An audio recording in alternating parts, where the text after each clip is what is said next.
ही सगळी त्यांची माहिती हे खरी तर मोठी माहिती आहे.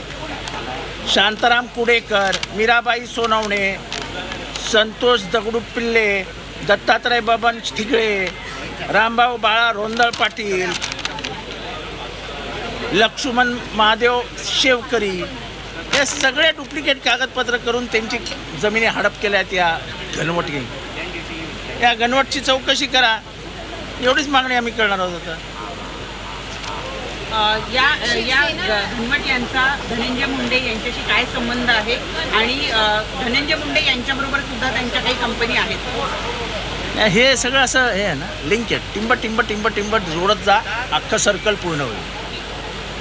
शुगर फॅक्टरीमध्ये ते वाल्मिक कराडचे पार्टनर आहे. वाल्मिक कराड कोणाचे पार्टनर आहेत? A is equal to B, B is equal to C, 2 + 2 is equal to 4. सोपं गणित आहे. UBT has stake claim for LOP position. How do you take this? NCB is a party which We have already supported them. We have supported UBT. for entire tenure you will support. We are not talking about that as of now. We have supported them. असं म्हटलं जाते की 2.5 वर्ष तुम्ही पण मागितलं, जर विधानसभा अध्यक्षांनी संमती दिली विरोधी पक्षनेतेपदाला तर आता अध्यक्ष आत्ताच विरोधी पक्षनेता होऊ तर द्या, नंतर बघू ना. एवढं काय घायला.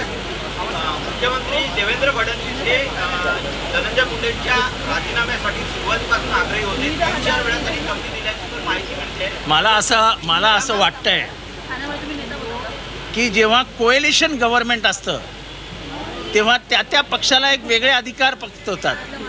तसे अधिकार राष्ट्रवादी काँग्रेस पक्षाला प्राप्त झाले होते. त्यामुळे त्यांच्या मंत्र्याचा राजीनामा गेला, त्या पक्षाची जबाबदारी होती. म्हणून माझ्या अंदाजाने देवेंद्र फडणवीस हे थोडेसे सॉफ्ट होते की बाबा तुमचा निर्णय तुम्ही घ्या.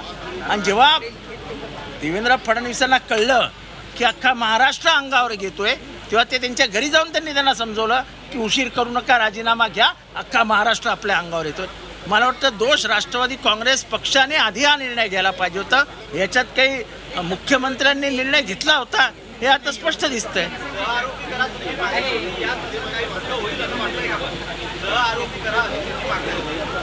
नाही, सगळ्यांचीच मागणी आहे सहआरोपी करा. कारण का ज्याच्यातनं हे सुरू झालं ती खंडणी होती आणि BJPची मागणी आहे. सहआरोपी करा ही BJPची मागणी आहे. आमचं BJPला समर्थन आहे या मागणीसाठी.